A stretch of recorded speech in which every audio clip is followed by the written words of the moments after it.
Western journalists to visit USSR and vice versa. He just showed them the facts, and the journalists were inspired. And then, 1990, he met Gorbachev in Moscow. Moscow welcomed him. Gorbachev welcomed him. And Raoul asked him to establish religious freedom. And Gorbachev did. And he said, Mr. President, you are great. You did a great thing. You gave up your post as General Secretary of Soviet Union, but now you have become the President of Peace. Because of your wisdom and courage, we now have the possibility to bring world peace. You can read this, all of this in his biography. A year later, he returned to Pyongyang after 40 years to reconcile with Kim Il-sung, the man who had once tried to kill him. Incredible, right? The World Peace Blessing ceremonies grew to include people of all races, religions, and nations. One famous British scholar, Paul Johnson, historian. Anybody heard of Paul Johnson? And he analyzed Raoul's intercultural blessings, his American blessings. He said, that is the way to world peace, definitely. Because, you know, when your mother and father come from an enemy country, you don't know whom you should hate. You better love everybody. Women's Federation for World Peace did incredible work for the United Nations. And we went to the United Nations declaring interfaith unity and cross-cultural marriage as the only true lasting basis for world peace. Middle East Peace Project. 2005, I was there. He founded the Universal Peace Federation. And he called everyone from volunteers to presidents to help build peace by 2013. We call this D-Day. By 2013, that's the agenda of UPF. We want to establish a foundation for world peace. Are you with it? Do you want to join our ranks in that? Yes.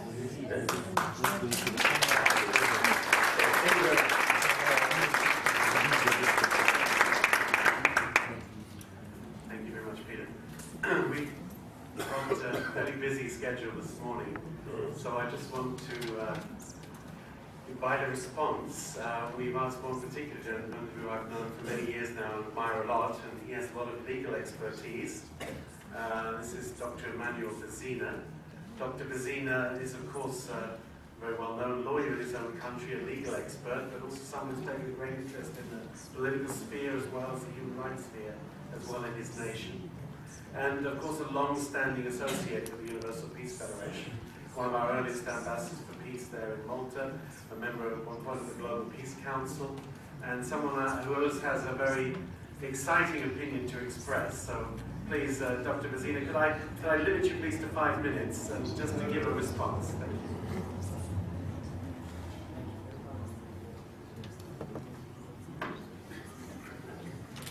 Well, that is democracy for you.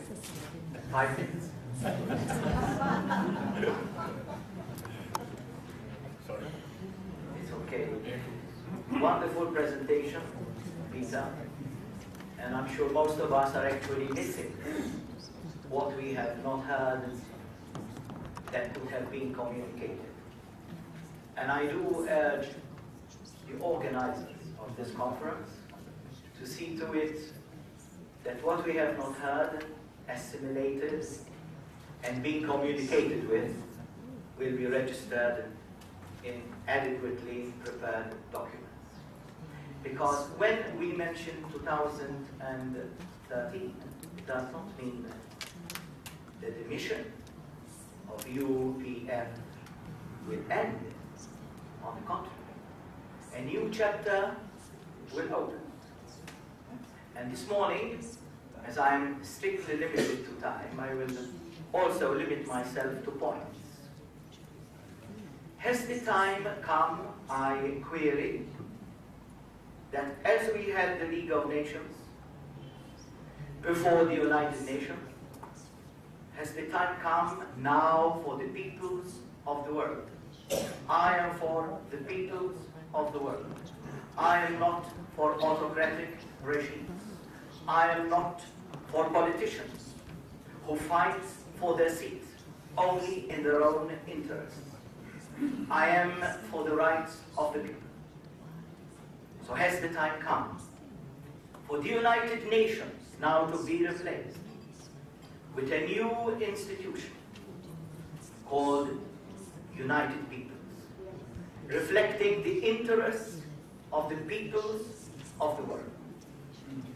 The United Nations, time and again, has been stated to be neither united nor that it represents nations.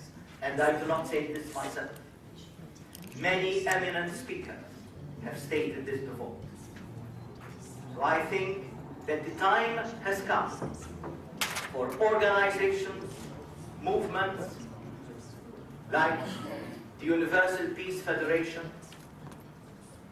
We have to try and not only imitate, but go step by step on the steps and visions of founder Reverend Moore. But nothing comes as a gift from above. We must suffer and sacrifice ourselves to attain an objective. Father Moon is now well into his 90s and still full of life. Many an incident he faced only recently when a helicopter he was on with members of his family crashed. No hope for any survivor under any circumstances. The helicopter did explode, but Father Moon and all his entourage were saved with hardly any scratches. We are not attributing these to something out of the ordinary, but to a person who has accepted that he has a divine mission.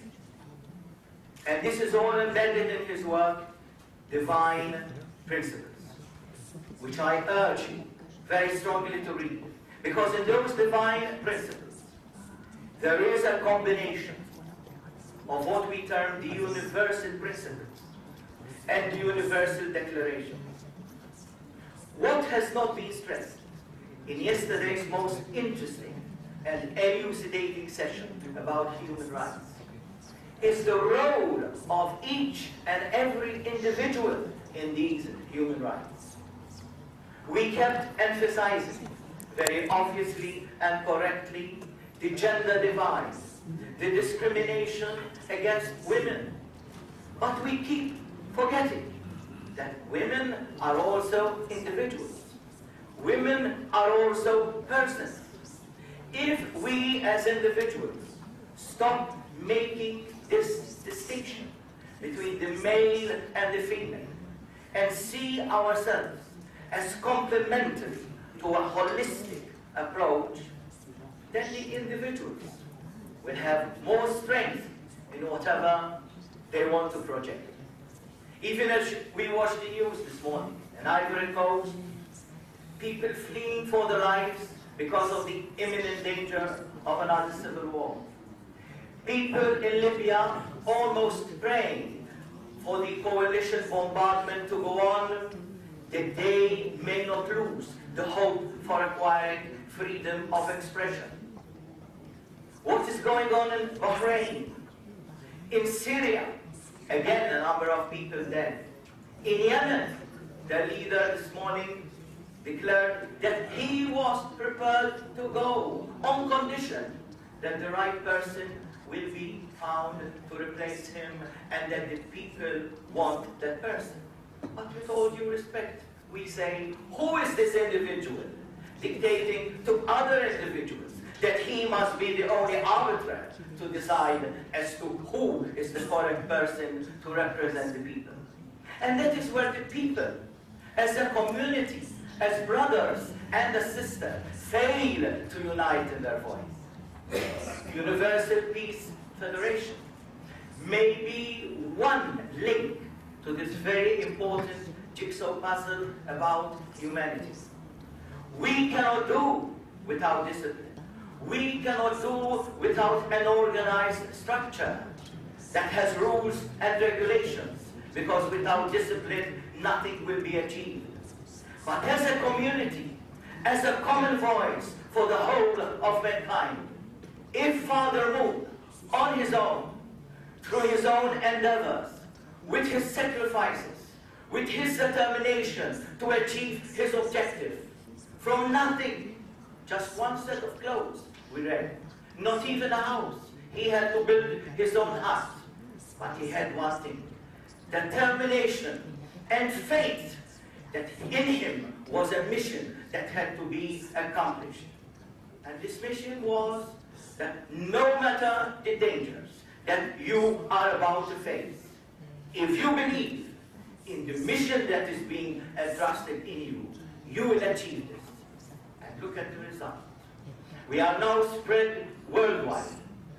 The achievements that have been attained are something to be admired and elaborated upon.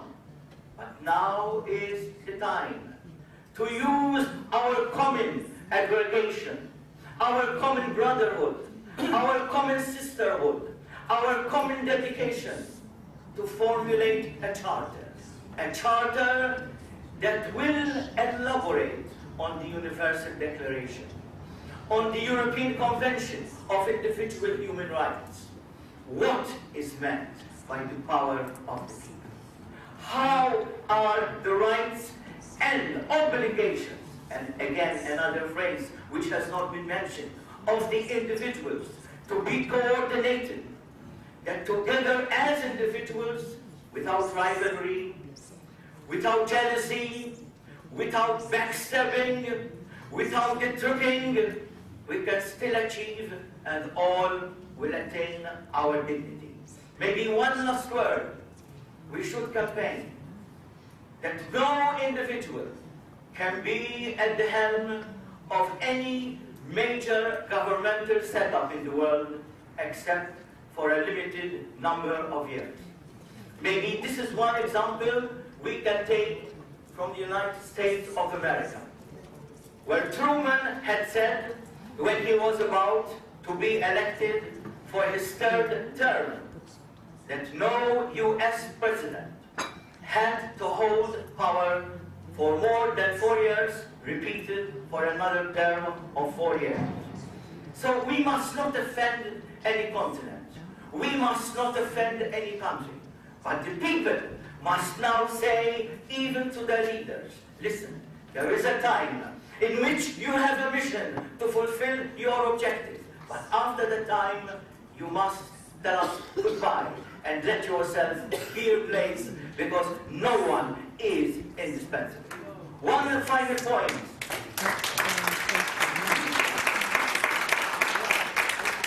One final point. There is no human endeavor without a link to the cosmos.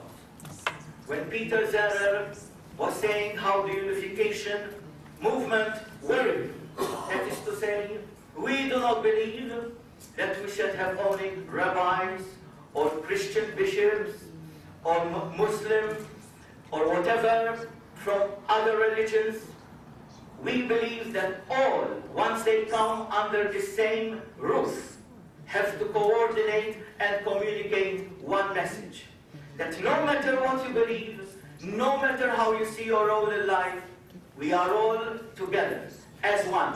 One for all and all for one, under the divine guidance, helping us in the divinity that is in each and every one of us. And only that way will we move forward to this new concept of the people's power under a new organization, the United Peoples of the World. Thank you.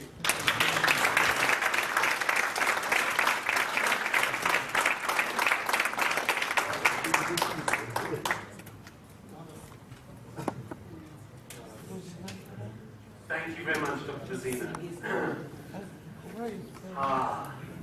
Had we begun at 8:30, I was going to give it a bit of a break here to refresh, but Anyhow, please allow the variety of this morning to provide that refreshment. I wish also we could have a couple of beautiful young ladies like we did last night singing a song now.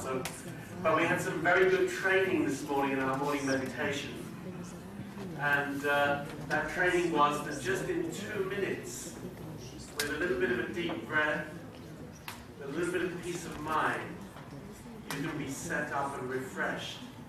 So just take that quiet moment now.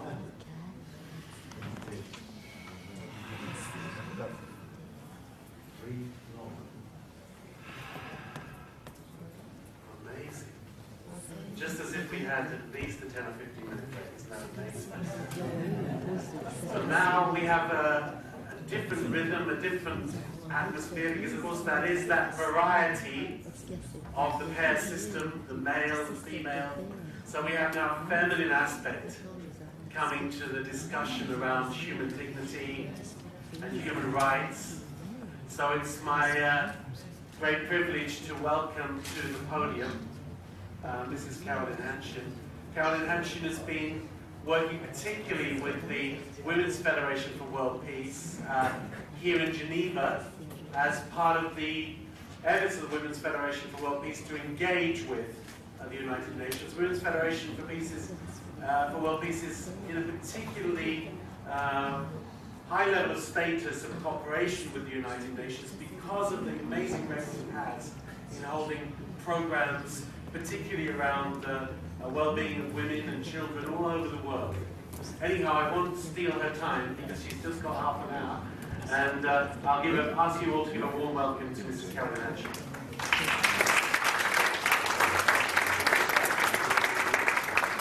Thank you very much.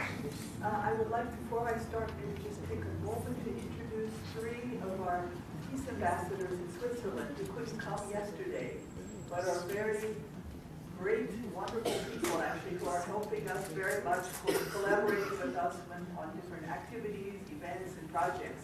We just happen to be sitting next to each other there, so maybe just very quickly I'd like to introduce Professor Adrian Holdereger, who is the Professor of Moral Theology at the University of Fribourg. Also, then skip one, Dr. John Beatty, who is also a longtime friend, a theologian, minister, was formerly the dean of the World Council of Churches College, and then next to him is Ms. Ruth Kobia, who is also a theologian. She is the wife of Dr. Samuel Kobia. Whose son is here too. Oh, the son too, okay. He was here yesterday too. Who was supposed to have come today. He is, until very recently, he was the General Secretary of the World Council of Churches, but he wanted to come yesterday to speak in our session on prevention of incitement to hatred, because in fact he is now working in Sudan for the World Council of Churches, trying to prevent this racial hatred through exactly interreligious cooperation. But because he is there now, he couldn't come today. So anyway, welcome. Thank you for coming.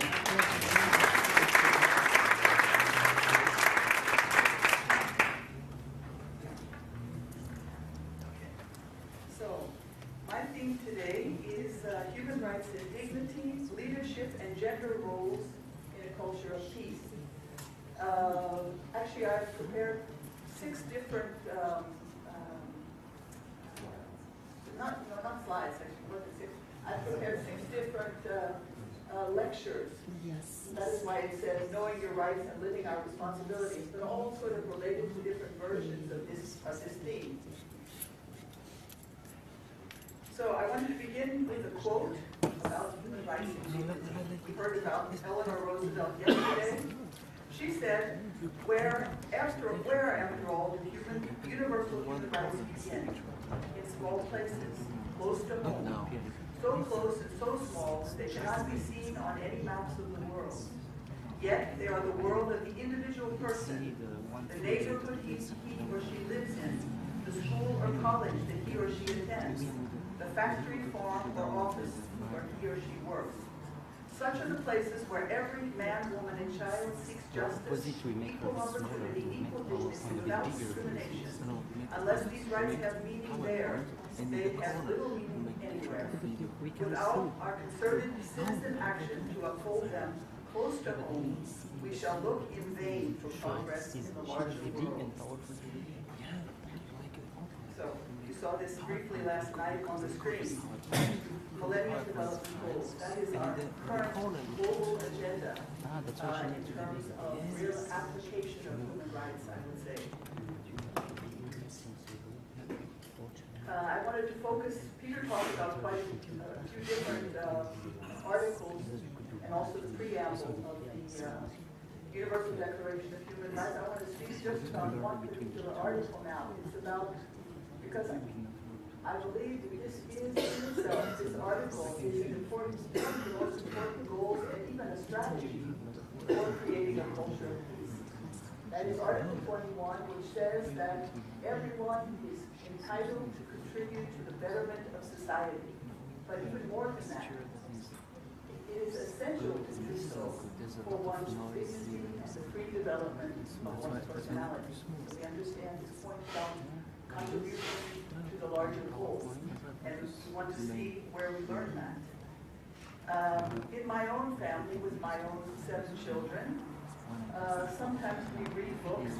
Actually, often we read books. And one particular book I found in the United Nations Library, which is very good, for me, a very good way of showing the true spirit of human rights, that brings not conflict, but brings consensus, deep concern, and a desire to respond. And that is this book. It goes through each different article, actually, but this on Article 25 is very simply, every child needs food to eat. So maybe that looks a little bit like our family at mealtime. But the next page goes, but sometimes there isn't Then enough we film food like around. this, look, and we don't need So, to make of any course, children see that. montage. What do they think? We What put do the we web think? as it is. And then a quote from Mother Teresa: "The most terrible poverty is loneliness and the feeling of being unloved." All these things are very much connected to human rights, but it's very easy to just look at another side of human rights. That's why, in fact, when we set up the session yesterday on human rights, talking about the hardcore human rights inciting hatred, actually we wanted to put the twist on it that how do we prevent that, and in fact how do we work together to prevent that. And it changes the whole spirit, actually, the whole focus of human rights. So I won't go through all these, of course, but just to show you, and as all of you know probably much better than me, there are many, many, many conventions, agreements on all different regional, local, international levels that most nations have accepted. But the question, actually, going back to that, the question is, are we there? No, there's something missing. There's something in the application. There's something in being able to really motivate and stimulate people. There's something in getting that, from the docket in the United Nations to the person who is living in the farthest village, who is longing for those kind of things. How do we make that connection? So just to quickly, because I think the solution lies here. In the Universal Declaration of Human Rights, in the preamble, sorry, Peter and I maybe could have coordinated our speeches a little bit because probably we share some points clearly. It says, whereas recognition of the inherent dignity and of the equal and inalienable rights of all members of the human family is the foundation of freedom, justice, and peace in the world. And then later it says, reaffirms their faith in fundamental human rights and the dignity and worth of the human person. And again, a little bit further down in Article 1, it says, all human beings are born free and equal in dignity and rights. They are endowed with reason and conscience and should act towards one another in a spirit of sisterhood. No, it says brother. But we mean brotherhood and sisterhood. So, for me, the question is, now in the United Nations, in many of the documents of the United Nations, we make reference to family, human family, spirit of brotherhood, spirit of sisterhood, sacred, you know, all these terms. But actually, as it's played out in the creation of these different conventions that we saw, somehow there's some missing point in the understanding actually of the value of family and the value of the sacred. So I think really this is something we as Women's Federation, as UPF, as all of us as human rights activists and promoters, we have to really remind the United Nations system and our local governments and whoever's working with human rights law that actually in order to get to the point where we have a human family, we have to really understand how do we prepare for living in a global human family if we have not created our own family level culture of peace, actually. I mean, we can look at many, many examples. Great leaders throughout history always are connecting their vision and their wisdom and their everything to that fact, their experience as a child, in their families, sometimes through the difficult side as a response to that, but somehow it's all very much connected. So again, our family experience provides us with the vision, the tools, and the motivation to accomplish these things. So in the Universal Declaration, there was also, as probably most of you know, there was also a Universal Declaration of Human Responsibilities, and there have been many versions of that. And some of them, just to quote maybe a few lines from that, this was proposed actually to the General Assembly in 1997. There was an effort made around the 50-year anniversary of the Universal Declaration of Human Rights. A very high-level group of experts was put together, including religious leaders and political leaders and academics, and they tried to come up with an idea for a Universal Declaration of Human Responsibility. But anyway, I don't know exactly how it went, but what I heard and what I understand is that it was getting too big and too wordy and too large, and they couldn't. And finally, it came down. I think Hans Kuhn, who is actually a colleague, I think, and friend of Professor Zohrer, has actually explained that in fact it comes down to what we heard yesterday several times: treat your neighbor as you would want to be treated yourself. So it boils down to these basic kind of things that we find in the Bible, that we find in all the great holy texts, and we find in all the documents related to culture and peace too in the United Nations. So, another point, just maybe to read through it quickly. In this document, it stated it was finally actually accepted by the General Assembly because they felt that it was we needed. Many people felt that actually Universal Declaration of Human Rights, if you read, not even between the lines, but if you read deeply, it includes human responsibilities. So in fact, it was not accepted. But it says, it seeks to bring freedom and responsibility into balance and to promote a move from the direction of indifference to freedom and involvement. It works to build on the wisdom of religious leaders and sages down the ages who have warned that freedom without acceptance of responsibility can destroy the freedom itself. Whereas, when rights and responsibilities are balanced, then freedom is enhanced and a better world can be created. The group that proposed this was called the Interaction Council that met during this period of time. So just a few more quotes. Quotes are nice to have. Kofi Annan said in his address to Make Poverty History on the Millennium Development Goals in 2005, the first 5-year period, he said, "Let history not say about our age that we were those who were rich in means but poor in will." And then also he said, which is really one of my favorites, he spoke about the Universal Declaration of Human Rights. He said, "These are principles by which we create the sacred home for our human dignity." We need them to fight for that, as Peter was saying, of course, but we cannot forget overall that is the key point. That is the heart of the Universal Declaration of Human Rights. So just many of you have seen this if you've been to different UPF lectures over the years, but And also, this is really very telling. This is a mural that still rests in the Security Council chambers in New York. And it's supposed to depict the changes in the world that were happening because of the United Nations. You know, the end of poverty, the end of torture, slavery. But what does it have in the middle? Interestingly, it has a family. It has the nuclear family. So somehow, by some intuition, you know, unfortunately, not more consciously sometimes, but at least by deep intuition, the family is understood to be a very central kind of paradigm for peace. So the family is a paradigm.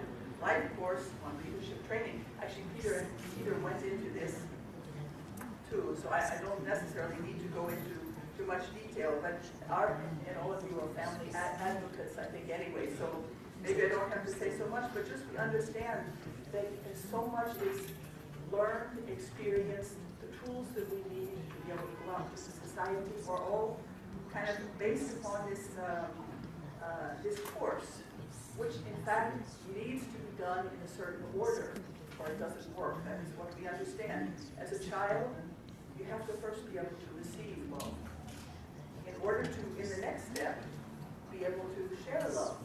If these steps are all confused, as they often are, then there's always some difficulties arising. And I think if we understand, my point here that I was kind of trying to make was that actually the role of leaders in this process. So that is the child learns to trust from their leader figures at that time, which are their parents. The sibling, this brother and sister relationship, we learn responsibility and sharing, and we're looking to imitate leader models who are parents, teachers, heroes. Same thing in conjugal love. There is a certain, there is a learning to share leadership. We share leadership within our family towards our children.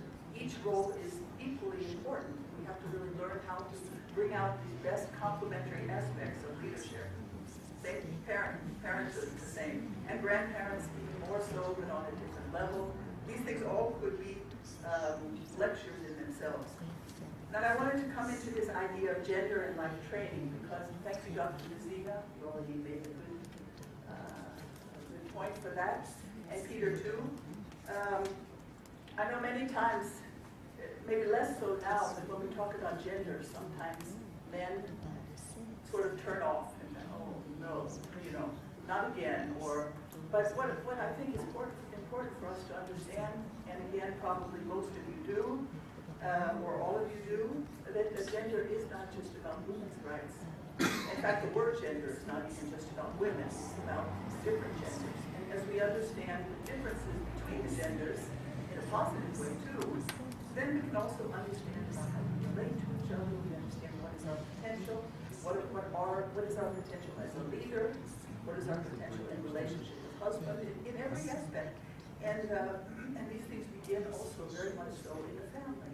The way brothers and sisters learn to relate to each other, the way the parents influence the roles of brother and sister, all these things are very, very important. And of course, culture has very much influenced these things, sometimes in a good way and sometimes in a less good way. And religion, the same. So, and I just mentioned Security Council Resolution 1325, which was a very important instrument within the United Nations system, which tells us something that we as women already know, but that we are not just victims and with only passive kind of responsibility in life, but our true potential and our great joy is to be able to influence change around us in a positive way. If we need to be a supporting role, we can do that. If we need to lead, we can also do that. So same thing, and again, maybe I won't go through it, but in fact, honestly, I would need a little more time to develop this lecture. But I thought maybe with so many experts in the room, possibly even some of you might have some good ideas on that. You can come to me afterwards, because it is really a whole world opening up, even with the ELC lectures, to really bring in more about the role, responsibility, empowerment of women, all these things, and how together really we can accomplish what we have to do in the best way. way.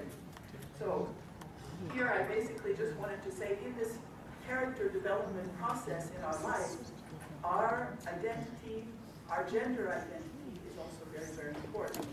We understand that, not in a way of some kind of like a feminist, I'm only my person if you're less than me. I mean, that's not the true feminism, I don't mean that. But sometimes we fight so hard that we sort of lose that sense that actually we're fighting to be equal, in fact.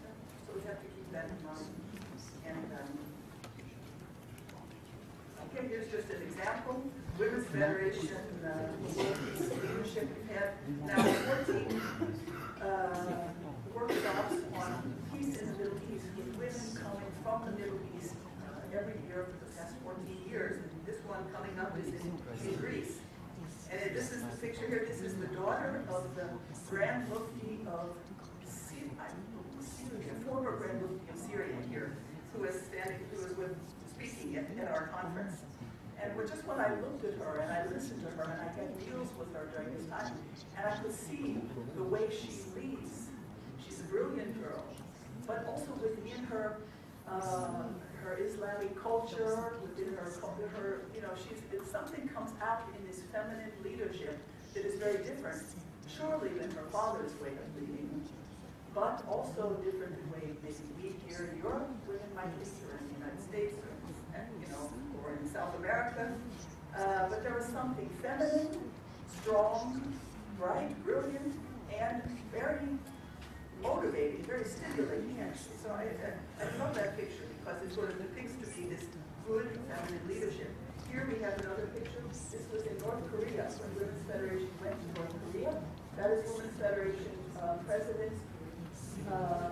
And next to her is the representative that was designated by North Korea to meet with us. They had a small delegation of 12 women, North Korean women. This was a reconciliation ceremony that we held in North Korea. We had 500 women from Women's Federation members worldwide who went into North Korea. So, okay.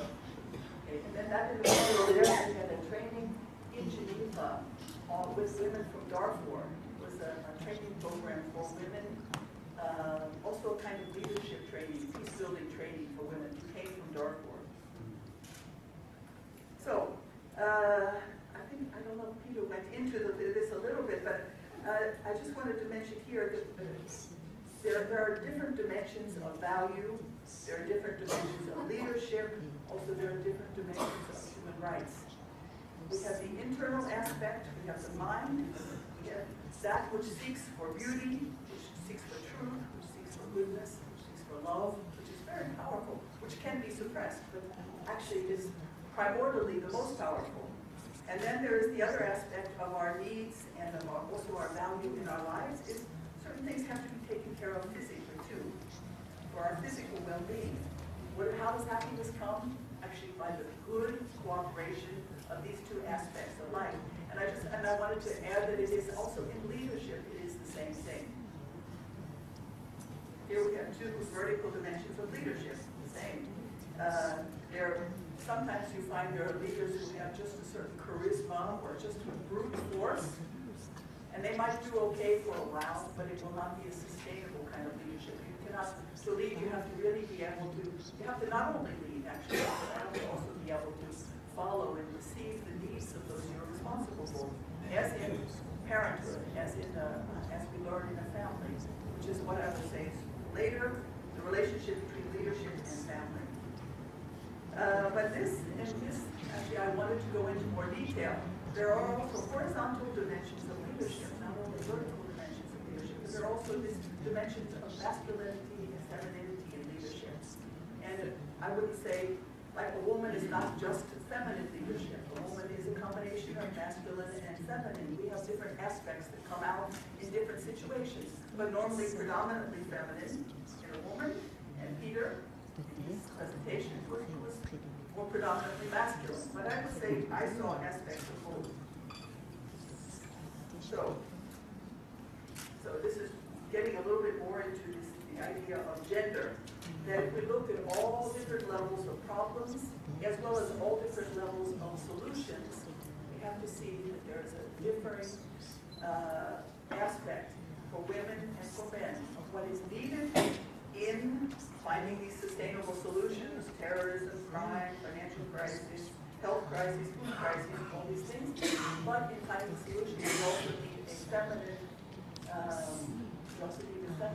input to understand. Not only to reach the women in those crises, but actually to reach the men, the children, and the families.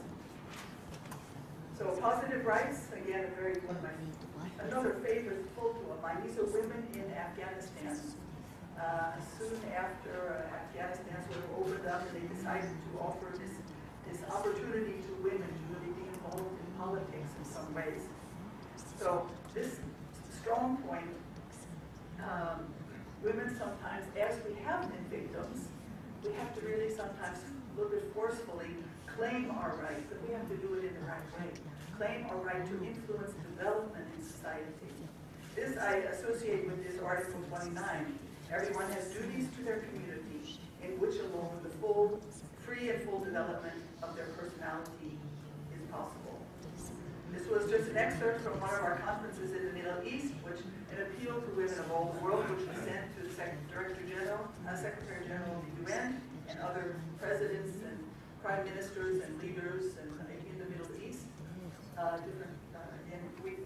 Two of the points were the talents, experience, and leadership of women are vital attributes needed more than ever before to deal with various and pressing problems in our society, especially in times of war and natural disasters, when women bear additional burdens. This local knowledge would provide valuable input to governments and the United Nations in order to assess the real needs for sustainable development in line with upholding human rights standards. So again, just maybe very briefly, I wanted to look at some core attributes of good governance, and that these are these three different aspects of parent, teacher, owner. And if we use this as a judge, looking at our global leaders today, I'm not sure how well they all really live up to these different aspects. But I think if we look at great leaders historically, and even if we look at great parents, we can see that these are really essential, vital elements. And I think if we are teaching a leadership training to young people, or even trying to train ourselves, teach ourselves how to be good leaders, these, I think, would be three primordial roles that we have to understand. A good leader has to have a parental perspective. You have to really, you have to really have a heart and a vision for all of your citizens equally. You have to look for good development. You have to think external development. People need food, people need shelters, but also internal development, how to really raise the standard, the academic standard, education, all these things. Also, same thing, a little bit goes together. Teachers role, the same thing. Always thinking, how can I raise new leaders? Not hold on to my own position.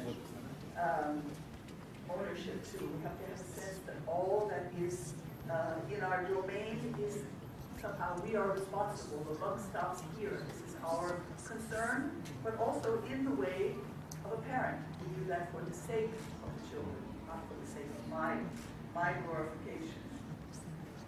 So, and now to tie this back to culture of peace, the key role of good governance is no less than leading towards a culture of peace. It is to understand that all citizens of all ages, ethnic, religious, cultural backgrounds must be equally able to contribute their talents, their capacities and experiences to reach this goal of human family. Advance in the framework of the paradigm of family, caring more than anyone else as head of that family. So that is kind of the position of leader. Okay, almost finished here now. So this is just, again, which you saw, this was Miraj. You saw it in the Hans Tudor. Anyway, with the white shirt there, that was Miraj. That was our first interreligious model and United Nations Interreligious Council that we made in Geneva at the UN. And it was really a fantastic thing. It was really a leadership training program that we have UPF and the GIIA together working, but in fact UPF was providing all the teaching materials. So in fact UPF was really the real strength, I would say, under that. And So each of these religious youth had a chance to make a presentation at the UN on certain issues from their religious perspective, and their experience was so fantastic. And their experience in also writing the document that they, at the end, in the first event that we made, they prepared a declaration on interreligious cooperation as if they were religious leaders. And they very strong points that they made, with the idea that this would be a document that would be used by this interreligious council. And the very wonderful thing too, these youth got so close together during this time that they the youth got so close together during that time that they had like no boundaries between them. That it just so happened that Ramadan started during that time. So these youth, among themselves, spontaneously, they all decided to fast during these days. And they wanted to support the Muslim youth, that were in our group. And it was really so perfect, really beautiful expression of really peace building, living for others. And so, anyway, maybe I won't say so much about that. So, I mean, it's not only Security Council Resolution 1325, what does this change for women, it's also what does this understanding of women having a role at the same level as men in the world. These are all aspects. That women become partners in peace. Women, the aspiration and expectations of women themselves, of we ourselves, all of a sudden goes to a new level. I'm not only the mother of my children, or the sister of my brother, which is already a big thing in itself, but I am actually an agent in this global effort towards world peace. We develop negotiating tools, we bring in negotiating tools, we create solidarity among ourselves, our own talents and capacities are enhanced, our self-confidence is raised, and what finally is the biggest thing that changes is the outcome of the whole process, because you have this half the population of the world involved in this active process towards peace. So, so the goal of living human rights is a culture of peace. So there's this connection between human rights, culture, and peace. Human rights notions in education is a framework for right living, but will not alone generate the will and heart to respond to the needs of our human family. I said that at the beginning. More fundamental to success is the personal experience of a loving family in our lives that provides the spiritual framework, the tools, the motivation, all these missing things many times. So the UN has given itself the mandate of world peace without realizing how much it would depend upon our shared efforts to fulfill it, and especially this aspect of family education. So this is a personal note, ending with a little personal note here. That is, well, that's part of our family in the middle there. This is our grandchild, about a year ago, and that is our eldest son and his wife, who are the parents of the grandchild. And so realigning our human rights framework with the logic of love and the family paradigm. There is little threat when one member's rights are upheld in a family. Diversity is always an asset. Responsibility for one another's well-being is never a burden. Priorities as members emerge automatically, and solutions must work. You can't just talk about nice things, but it has to work in the family. Leaders, who are the parents or the elder siblings, are committed to each family member. All are included in decision-making, at least after a certain age, and each one is expected to participate responsibly. Through this, individuals each develop their character and heart through the support of this trust within. This is a vital element. Family members often determine to recreate their family culture of peace, in their surroundings. So as they grow up, they're always looking to recreate that. So this is just ending with one quote. And actually, I had a different quote here, but on my way here this morning, we were reading, my husband and I, in the car, and I found a quote that was even better for this. So I added a different quote. And this is the words from the co-founder, actually, of Women's Federation, UPF, Dr. Sun Myung Moon. And And he said, the family is a type of educational material which teaches us to establish the kingdom of heaven, or the culture of peace. It comes from heaven. Wherever we go, if we meet a person of our grandfather's age and love him as if he were our own grandfather, or if we meet someone of our parents' age and love them as if they were our own parents, we will be able to travel freely throughout all nations. We will have no boundaries also when we go to the spirit world, for those who believe that.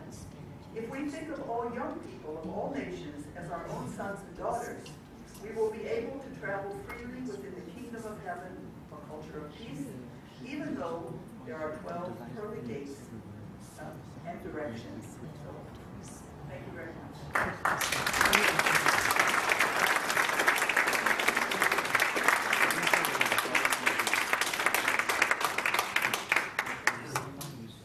Thanks very much, Carolyn. Oh, that was interesting, wasn't it? I'm saying that as a man because it's always good to get that other point of view, and you realize the limitations of your perspective in a sense. As Carolyn said, of course, men and women have some element of one another, of course, otherwise it would be more difficult to get on with each other, and sometimes it is. But I really appreciate that. Thank you very much, Carolyn. I realize there will be a much greater need for interaction. We're going to have one respondent. I'm going to ask you please to use the break for your interactions, but also after lunch in the final session, which we hope to finish by 3:30.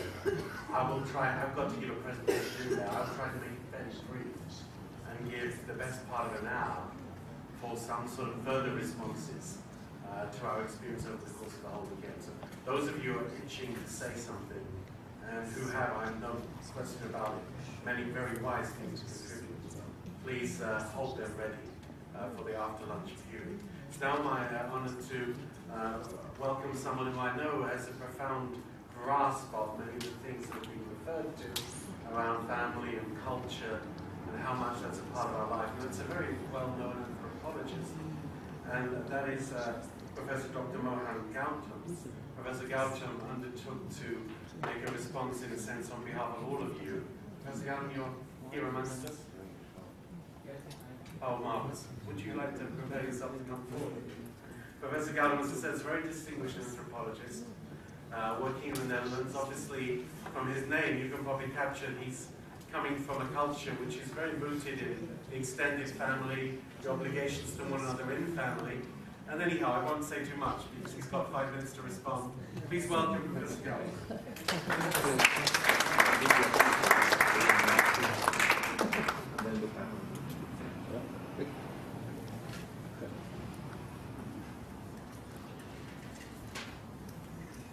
He doesn't have a PowerPoint. My friends of this great family, especially I thank two three organizations, FPU, WP, WPI, and GIIA, and their office. It's a pity time is too short. I would have liked to sit together with all of you and go in deep and find out the solutions. Because without solutions we cannot move further. As far as the Carolyn's speech was, or Peter's speech was, there are certain similarities, and I think we have to think about them. And on that basis, then we can move further. Perhaps I might give some microscopic examples in which way we can move further. There are two things which were mentioned. The Universal Declaration of Human Rights of the United Nations, Security Council, and so forth. And we have known, and we know very well, that those articles are there, but somehow, that, as I said yesterday, those articles have not been translated, communicated to the cultures where the people live. That's one. Second thing, which is very, very important, and I think I always inspire myself, Reverend Moon's teaching, especially the principle, the unification principle, the book. He says something very important there about the family, because without family there is no life. You have to have affection, you have to have intimacy, you have to work together. And this is the family which gives you a forum, a lobby to move further. So I think this is the second point which was discussed. Lots of slides were shown, and I'm not going to touch about that because it's known. But I would like to request you, if you have time, please read, especially the book on principle and oppose your background, your Reverend. Very interesting. You will see that you as a person who are here, how can you move further? What's your aim? What you want to achieve? And I think this is something very interesting you will find out there. Now, certain things which I would like to say, because I heard yesterday, I did hear today, we have created a sort of myth.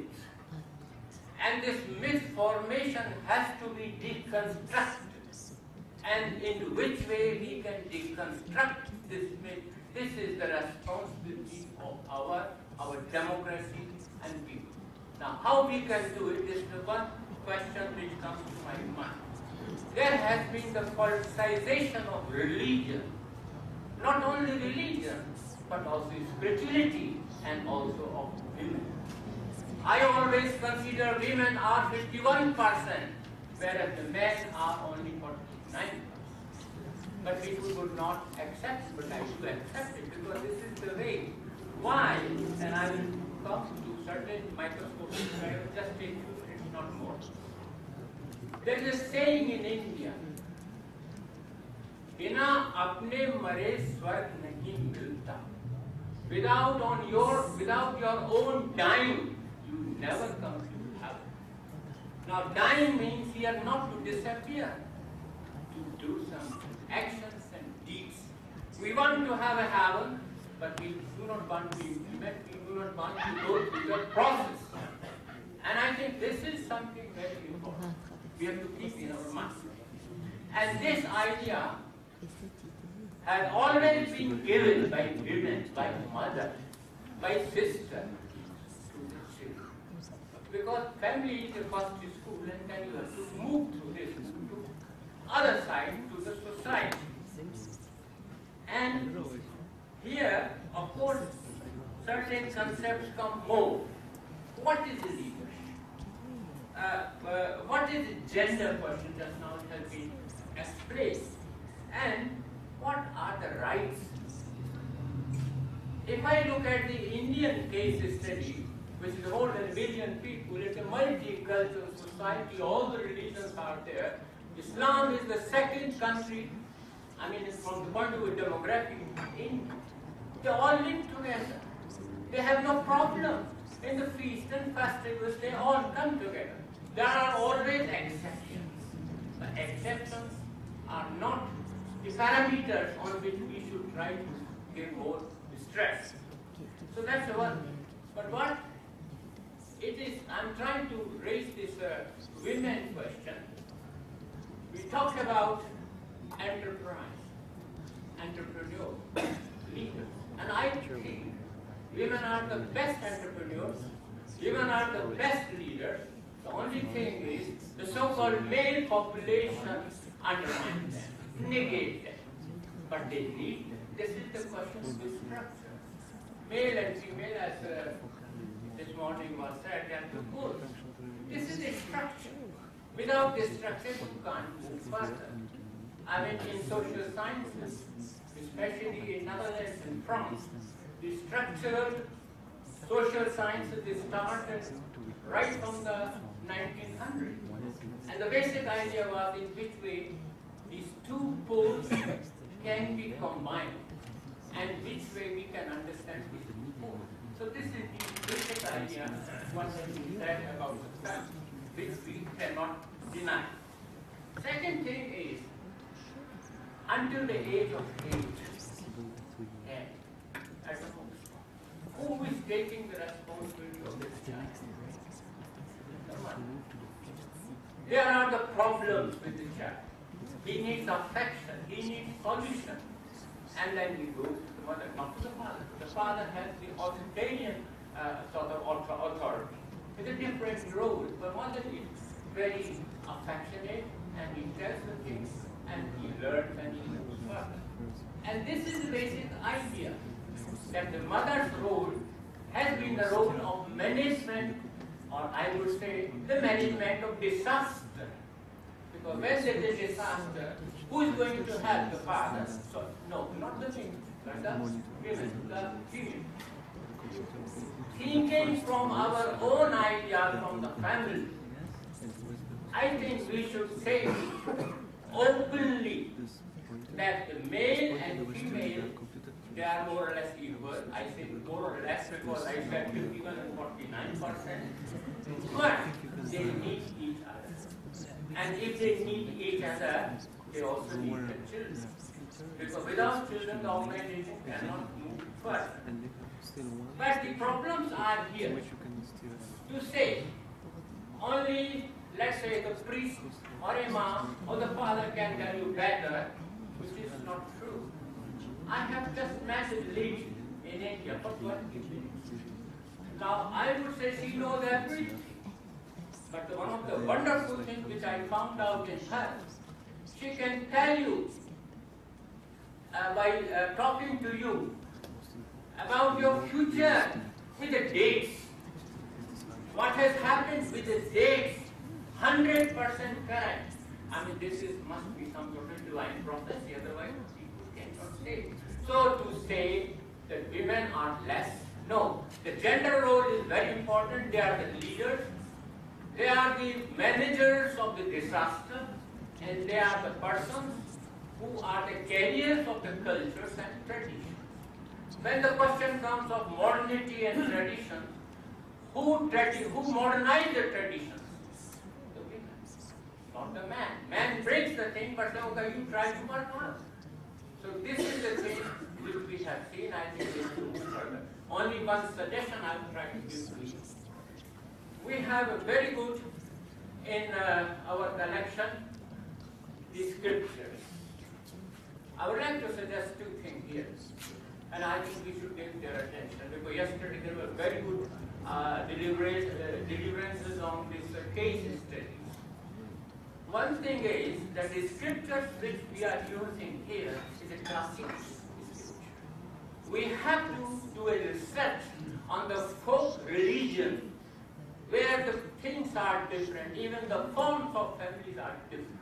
I think this should be brought in as one thing. Second thing, in such meetings, I think we should invite the ordinary people from those cultures and let them say about their experiences so that they can learn about the teachings of Reverend Moon and can move further. I cannot say more because you know more, so thank you very much.